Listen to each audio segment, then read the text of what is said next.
오늘 하나님께서 우리에게 주시는 말씀은 데살로니가 전서 2장 13절에서 20절까지의 말씀이 되겠습니다. 데살로니가 전서 2장 13절로 20절까지의 말씀입니다. 함께 교독하도록 하겠습니다. 제가 먼저 13절을 봉독합니다. 이러므로 우리가 하나님께 끊임없이 감사함은 너희가 우리에게 들은 바 하나님의 말씀을 받을 때에 사람의 말로 받지 아니하고 하나님의 말씀으로 받음이니 진실로 그러하도다. 이 말씀이 또한 너희 믿는 자 가운데서 역사하느니라. 형제들아, 너희가 그리스도 예수 안에서 유대에 있는 하나님의 교회들을 본받은 자 되었으니 그들이 유대인들에게 고난을 받은과 같이 너희도 너희 동족에게서 동일한 고난을 받았느니라. 유대인은 주 예수와 선지자들을 죽이고 우리를 쫓아내고 하나님을 기쁘시게 하지 아니하고 모든 사람에게 대적이 되어 우리가 이방인에게 말하여 구원받게 함을 그들이 금하여 자기 죄를 항상 채우매 노하심이 끝까지 그들에게 임하였느니라. 형제들아, 우리가 잠시 너희를 떠난 것은 얼굴이요 마음은 아니니 너희 얼굴 보기를 열정으로 더욱 힘썼노라. 그러므로 나 바울은 한 번 두 번 너희에게 가고자 하였으나 사단이 우리를 막았도다. 우리의 소망이나 기쁨이나 자랑의 면류관이 무엇이냐? 그가 강림하실 때 우리 주 예수 앞에 너희가 아니냐? 너희는 우리의 영광이요 기쁨이니라. 아멘. 할렐루야. 하나님의 말씀의 능력이라는 제목으로 여러분과 함께 나누기를 바랍니다. 오늘도 하나님의 말씀을 통해서 더욱더 많은 하나님의 은혜가 저와 여러분 가운데 함께하기를 바랍니다. 하나님의 말씀을 진지하게 받아들이고 믿는 사람에게는 하나님의 능력이 나타납니다. 반대로 하나님의 말씀을 사람의 말 정도로 받아들이는 사람에게는 하나님의 능력이 나타나지 않았습니다. 말씀의 능력은 성도가 환난에 처해 있을 때 그 빛을 발합니다. 하나님의 백성에게 고난은 하나님의 능력을 경험할 수 있는 최고의 기회인 것입니다. 오늘 본문에 나오는 데살로니가 교회가 그러했습니다. 그들은 하나님의 말씀을 그대로 받아들였고 또 고난이 찾아왔을 때 그 고난을 붙들고 고난을 기도의 제목을 놓고 말씀을 붙들고 이겨냄으로써 하나님의 능력을 경험하였습니다. 본문 말씀에서 알 수 있듯이 사도 바울은 데살로니가 교회를 통해 하나님께 감사를 드리고 있습니다. 그가 감사할 수 있는 것은 바로 데살로니가 성도들이 자랑거리가 되었기 때문입니다. 그들은 고난 속에서 말씀을 통해 승리하고 있었기 때문입니다. 고난 속에 있는 성도들은 말씀으로 위로하였고 또 그렇기 위해서 성도들을 다시 만나길 원했고 또 자랑스러워하고 있습니다. 오늘 13절을 보시면 바울은 이렇게 얘기하고 있습니다.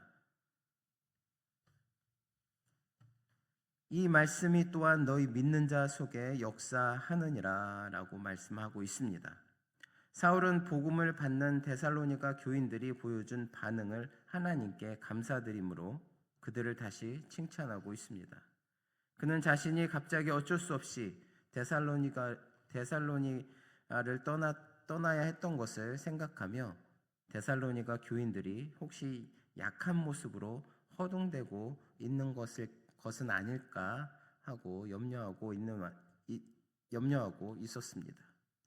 그러나 디모데의 보고를 받은 후 믿기 시작한 지 얼마 안 되는 성도들이 그리스도를 순수하게 따르고 있다는 사실을 확인하고 하나님께 감사를 드릴 수 있었습니다. 그들은 바울과 실라를 통해 전파된 교훈을 하나님의 말씀으로 받아들였습니다.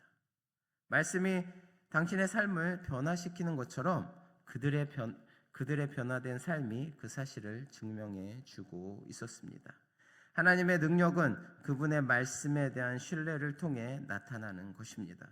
하나님의 말씀은 골수를 찔러 쪼개는 검과 같은 활동적인 힘을 지니는 영적 능력이 되는 것입니다. 즉 바울 일행이 전한 복음이 그것을 하나님의 말씀으로 믿은 데살로니가 교인들의 믿음 안에서 강력한 능력으로 역사하고 있다는 말입니다. 실로 하나님의 말씀이 데살로니가 교인들의 믿음 안에서 일으킨 능력의 역사는 무미건조한 이론이 아니라 실제적으로 체험되는 놀라운 것이었습니다. 그리고 곧 그들로 하여금 우상으로부터 방향을 돌려서 하나님께로 온전히 돌아오게 하였으며 그 말씀을 통해서 사시고 참되신 하나님을 섬기는 일에 헌신하게 되었습니다. 또한 그리스도에 대한 재림에 대한 소망을 가지게 하였던 것입니다. 이처럼 하나님의 말씀은 믿는 자 안에서 강력한 능력의 역사를 일으키는 것입니다. 참으로 하나님의 말씀은 살아있고 또 역사하십니다. 그것은 역사를 이끌어가며 사람을 변화시키며 또 자연을 보존합니다. 또한 그것은 아주 실제적이어서 병든 자를 고치고 억눌린 자를 해방시키며 지친 자를 강건케 하십니다. 비록 사람의 마음이 바위처럼 완고하다 할지라도 하나님의 말씀은 그것을 깨트릴 수 있는 강한 망치가 되는 것입니다. 또한 하나님의 말씀은 언제든지 능력으로 일하며 헛되이 돌아오는 법이 없습니다. 그럼에도 불구하고 우리가 분명히 알아두어야 할 사실은 하나님의 말씀은 그것을 순종하는 믿음으로 화답할 때에 비로소 능력으로 역사하신다는 것입니다. 물론 우리의 불신은 하나님의 말씀을 폐할 수 없습니다. 그러나 아무리 능력 있는 하나님의 말씀이라고 하더라도 그것을 받는 자 편에서 두려움과 순종의 마음 없이 받아들인다고 한다면 그 사람에게는 그것은 단순한 말 이외에는 아무것도 될 수가 없다는 것입니다. 실로 하나님의 말씀에 믿음으로 화답할 때 그것은 우리에게 유익이 되며 능력을 발휘하게 되는 것입니다. 이와 관련하여 히브리서 4장 2절에 이렇게 말씀하고 있습니다. 그들은 그 들은 바 말씀이 저희에게 유익되지 못한 것은 듣는 자가 믿음을 화합지 아니함이라 라고 하였습니다. 하나님께서는 오직 당신의 말씀을 굳건히 믿는 경건하고 선한 사람들에게만 당신의 풍성한 인자하심을 펼쳐 놓으십니다. 사랑하는 성도 여러분, 부디 이 사실을 명심하시기 바랍니다. 살아서 운동하는 하나님의 말씀은 바로 그 말씀을 믿는 자의 믿음 안에서 역사하는 것입니다. 하나님의 말씀을 믿지도 않으면서 하나님의 능력의 역사만을 기대하는 경건하지 못한 자들처럼 어리석은 성도가 되지 않도록 하시기 바랍니다. 진정으로 하나님의 말씀의 능력을 여러분의 삶 가운데서 보여지길 원하신다면 하나님의 말씀을 온전히 그대로 받아들이시고 순종하시고 경건한 마음으로 온전한 믿음으로 화합할 때 하나님의 말씀의 능력이 우리의 삶 가운데서 나타나는 것입니다. 진정으로 하나님의 말씀의 능력이 저나 여러분의 삶 가운데 나타나서 온전히 우리의 삶이 변화가 되고 또 하나님의 말씀의 능력으로 더욱더 나아갈 수 있는 저나 여러분 되시기를 바랍니다. 오늘 본문 14절에 보시면 이렇게 말씀하고 있습니다. 형제들아 너희가 그리스도 예수 안에서 유대에 있는 하나님의 교회들을 본받는 자 되었으니 그들이 유대인들에게 고난을 받은 것 같이 너희도 너희 동족에게서 동일한 고난을 받았느니라 라고 말씀하고 있습니다. 이 말은 유대에 있는 하나님의 교회들이 유대인들로부터 고난을 받아 승리한 것을 본받아 데살로니가 교인들도 자신들 나라 사람들로부터 오는 고난을 당당히 이겨냈다는 말입니다. 데살로니가 교인들은 고난을 통해 유대인들의 교회와 하나가 될 수가 있었습니다. 그들은 그리스도 예수 안에서 유대에 있는 하나님의 교회들을 본받는 자가 되었습니다. 고난을 당하기로 의도하는 사람은 아무도 없습니다. 그러나 고난이 닥칠 때 우리가 어디에 속해 있는지 어디에 속해 있는지 그것이 드러납니다. 사람들의 의심과 분노를 사고 있다고 느끼면서도 데살로니가 교인들은 믿음에 굳게 서서 흔들리지 않았습니다. 이는 오늘날 우리의 신앙의 자세에 대해 교훈을 줍니다. 즉 오늘날 우리 성도들 역시 그들이 믿음에 가진 핍박과 고난에서 승리한 것처럼 주위의 핍박과 고난을 당당히 이겨내야 함을 교훈하는 것입니다. 우리가 하나님의 말씀의 능력으로 믿음을 붙들고 믿음을 가지고 온전히 굳건하게 서 있을 때 우리에게 항상 다가오는 것이 있습니다. 그것은 바로 데살로니아 교인들이 당했던 고난입니다. 항상 우리들을 핍박하고 환난 중에 거하게 하는 고난이 우리의 삶 가운데 찾아옵니다. 그럴 때 우리는 그 하나님의 말씀을 붙들고 온전히 그 고난을 이겨내 나아가야 한다는 것입니다. 우리는 우리의 믿음의 선진들로부터 신앙의 많은 면들을 본받아야 합니다.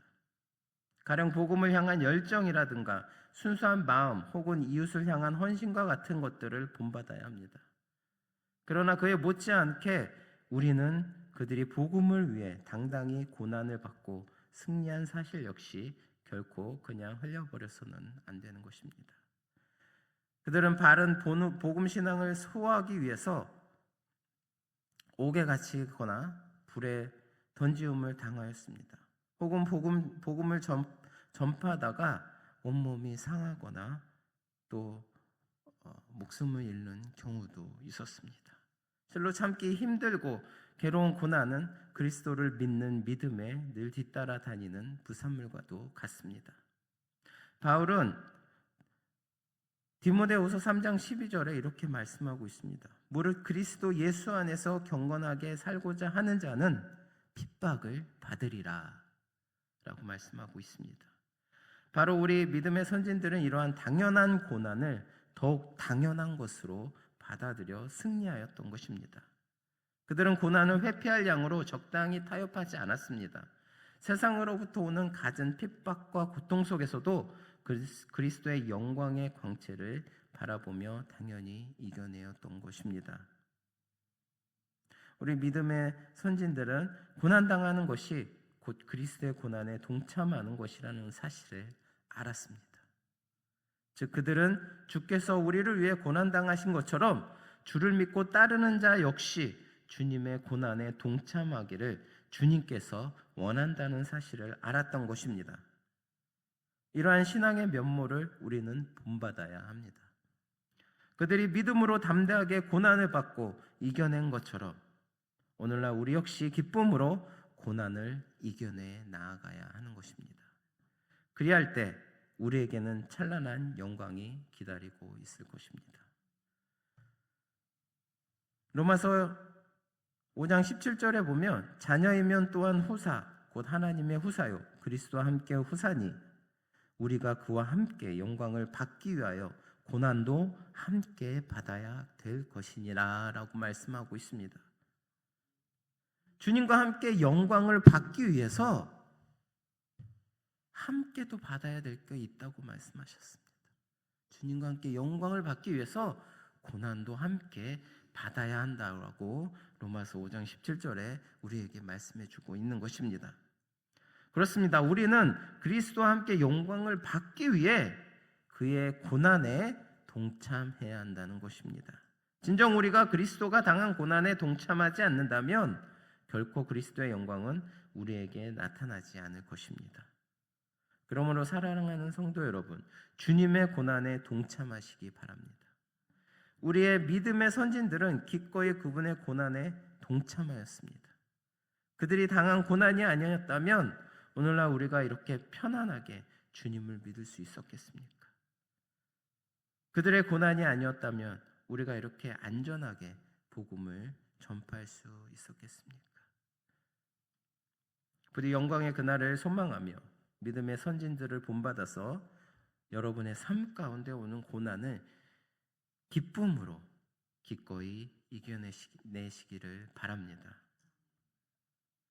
성도 여러분, 바울은 데살로니가 교회 성도들이 자신들이 전한 하나님의 말씀을 받을 때 사람의 말로 받지 아니하고 하나님의 말씀으로 받으며 또한 그들이 모진 고난 속에서도 흔들리지 않았다고 칭찬하고 있습니다. 실로 데살로니가 교인들의 신앙은 성숙한 신앙으로서 다른 성도들에게 좋은 기감이 되고 있습니다. 우리 또한 데살로니가 교회 성도들처럼 다른 성도들에게 기감이 되어서 주님 보시기에 칭찬받기 합당한 모습의 신앙생활로 주님께 칭찬받으시는 저나 여러분 되시기를 바랍니다. 우리가 하나님의 말씀을 그저 말로 듣지 않고 하나님의 말씀을 온전히 받아들일 때, 또 우리가 고난을 기쁨으로 주님의 고난을 동참할 때, 그리고 그것을 믿음으로 이겨낼 때 우리에게 오는 것이 있습니다. 오늘 20절에 보시면 너희는 우리의 영광이요 기쁨이니라 라고 말씀하고 있습니다. 바울은 데살로니가 교회를 개척한 후 유대인들의 극심한 박해를 받아 이제 막 복음을 영접한 데살로니가 교회 성도들을 믿음 위에 굳게 세울 겨를도 없이 그곳을 급히 떠나야 했습니다. 때문에 데살로니가 성도들을 향한 바울의 염려는 클 수밖에 없었습니다. 그러한 이유로 바울은 거듭해서 다시금 데살로니가로 돌아가고자 한 것입니다.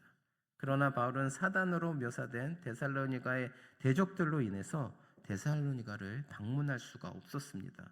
그리하여서 바울은 지금 데살로니가 교회 성도들에게 편지를 보내면서 그의 데살로니가 재방문을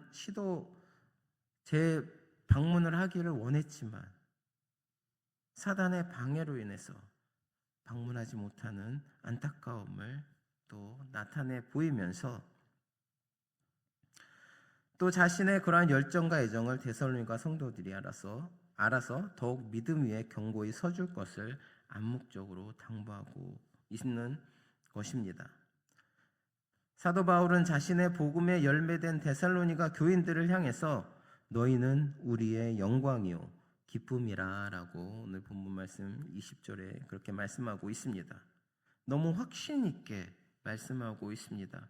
바울이 이처럼 데살로니가 교인들을 자랑스러워할 수 있었던 것은 데살로니가 교인들이 사도 바울이 어려운 상황 속에서 데살로니가 교인들을 믿음 안에 굳건히 세워주지 못하고 바로 떠났음에도 불구하고 그들이 참으로 아름다운 신앙을 지니고 있었기 때문입니다. 그들은 사도들이 전한 복음을 하나님의 말씀으로 기꺼이 영접했습니다. 모진 고난 중에서도 흔들리지 않았습니다. 더욱이 그들의 신앙은 믿음의 역사와 사랑의 수고와 주 예수 그리스도에 대한 소망의 인내로 충만하였습니다. 그렇기 때문에 데살로니가 교인들은 바울 일행에게 있어 소망과 기쁨이 되었던 것입니다. 그런 믿음으로 굳건하게 섰기 때문에 하나님의 말씀을 온전히 붙들고 나아갔기 때문에 그런 믿음 안에서 온전히 굳건하게 설 수 있었던 것입니다. 이와 같이 저나 여러분들 역시 데살로니가 교인들처럼 신실하고 아름다운 신앙을 가짐으로써 주님의 소망과 기쁨이 되어야 할 것입니다. 사랑하는 성도 여러분, 데살로니가 교회를 향한 바울의 열정과 관심은 참으로 지대한 것이었습니다. 그는 데살로니가를 어쩔 수 없이 떠날 수밖에 없었지만 아직 믿음 위에 분명하게 세워지지 않은 데살로니가 교인들이 늘 마음에 걸렸습니다. 그리하여서 기도할 때마다 그들의 이름을 떠올리며 또한 그들에게 직접 가기 위해서 몇 번이고 되풀이해서 시도했던 것입니다. 이것이 바로 오늘 저희들이 초신자들을 위해서 해야 할 자세입니다. 즉 복음을 전한 자는 이제 막 복음을 영접하여 믿음의 걸음마를 시작하는 이들을 위해서 항상 기도하며 애타는 마음으로 그들의 성장을 도와야 합니다. 그러기 위해서는 그들을 향한 정열과 깊은 관심이 있어야 할 것입니다. 그래야 할 때 그들은 진정 그리스도 안에서 건강한 성인으로 자라날 수 있는 것입니다. 사도 바울이 데살로니가 교인들을 늘 기도로서 그들을 온전히 세워주었던 것처럼 우리 또한 이제 막 믿기 시작한 신자들을 하나님의 말씀으로 양육하여서 그들이 온전히 설 수 있도록 도와줘야 할 것입니다. 오늘 말씀을 통해서 저희들은 또한 하나님의 새로운 말씀의 은혜를 받았습니다. 저나 여러분 또한 데살로니가 교인들처럼 하나님의 말씀을 그저 제가 얘기하는 그냥 그런 말로 듣지 마시고 하나님의 말씀을 온전히 붙들고 듣기 바랍니다. 그럴 때 하나님의 말씀이 그 말씀의 능력이 여러분의 삶 가운데 나타나게 되는 것입니다. 또한 여러분에게 다가오는 고난들 그것을 기쁨으로 잘 감당해 나가시기 바랍니다. 이 고난은 절대로 우리에게 불이익이 주는 고난이 아닙니다. 하나님께서 기쁘게 받으시는 고난이신 것입니다. 주님께서 당하셨던 그 고난에 기쁨으로 동참하시는 저나 여러분 되시기 바랍니다. 그럴 때 주님께서 우리에게 말씀하십니다. 너희는 나의 영광이요 나의 기쁨이다 라고 말씀하십니다. 오늘 하루도 데살로니가 성도들처럼 어떠한 고난과 핍박 중에서도 하나님 말씀을 아무런 의심 없이 붙들어서 놀라운 하나님의 능력이 저희들 삶 가운데 나타나 승리하시는 저나 여러분 되시기를 바랍니다. 기도하시겠습니다. 사랑의 하나님 감사합니다. 주님, 저희들 진정으로 주님께서 늘 인도하여 주시고 또 주님의 은혜 가운데 매일 주님의 말씀을 듣지만 때론 그 말씀을 의심하여서 진정으로 주님의 말씀을 온전히 받아들이지 못하고 내 생각이 들어가 또 주님의 말씀을 의심할 때가 있었습니다. 주님, 그런 부족한 저희들의 믿음을 주님 이제는 채워주시고 주님의 말씀을 온전히 받아들여 그 말씀의 능력이 저희의 삶 가운데 나타나 더욱더 하나님 앞에 보시기에 더욱더 영광이요 기쁨인 그런 주님의 자녀들이 될 수 있도록 인도하여 주시옵소서. 또한 삶 가운데 찾아오는 고난을 저희들 그 고난 때문에 쓰러지거나 넘어지거나 또 주님을 실망하지 않고 온전히 그 고난을 기쁨으로 받아들여 주님의 고난에 함께 동참함으로 또 이 세상을 살아가는데 승리하기에 부족함이 없는 그런 굳건한 믿음의 자녀들이 될 수 있도록 인도하여 주시옵소서. 감사드리며 예수 그리스도의 이름으로 기도드립니다. 아멘.